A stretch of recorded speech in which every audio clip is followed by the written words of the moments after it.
barre tijden op het ogenblik in de economie. En vooral in de bouw. En hoe iedere bouwvakken die hier werken nog, opperstijgers en juster het een ongemakje.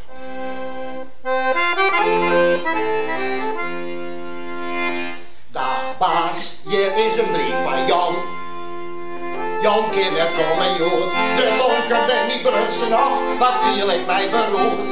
Ik zal je zeggen hoe dat kan, daar staat meneer het wist. Het is al heel net vreemd meneer, dat Jan de moed net is. Doe hoog toch, ik zoek Bidel, en leert het totaal net was. En laat die grote krode op, daar zo meer in mijn was. Die heer een bruts, een redfietshuis, door al winters gemist. Nou begrijpt meneer het wel, dat Jan de Jood net is.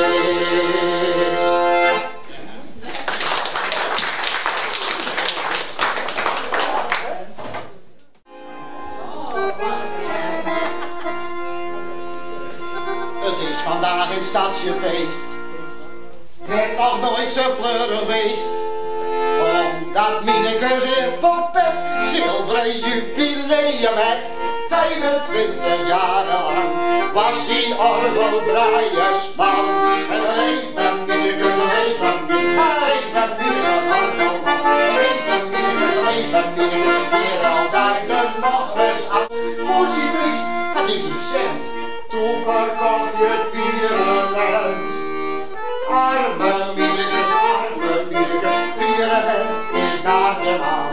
Arme Minnekes, en ze doen in armen staan.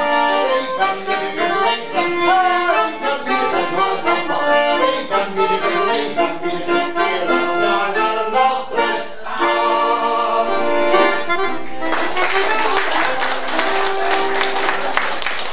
Je zou die wel niet kwalijk nemen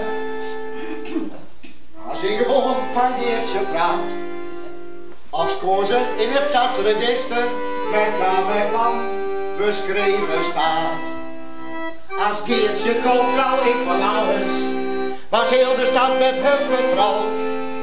Als Geertje het zijn hele leven voor kind en kleinkind schrept en sjouwt.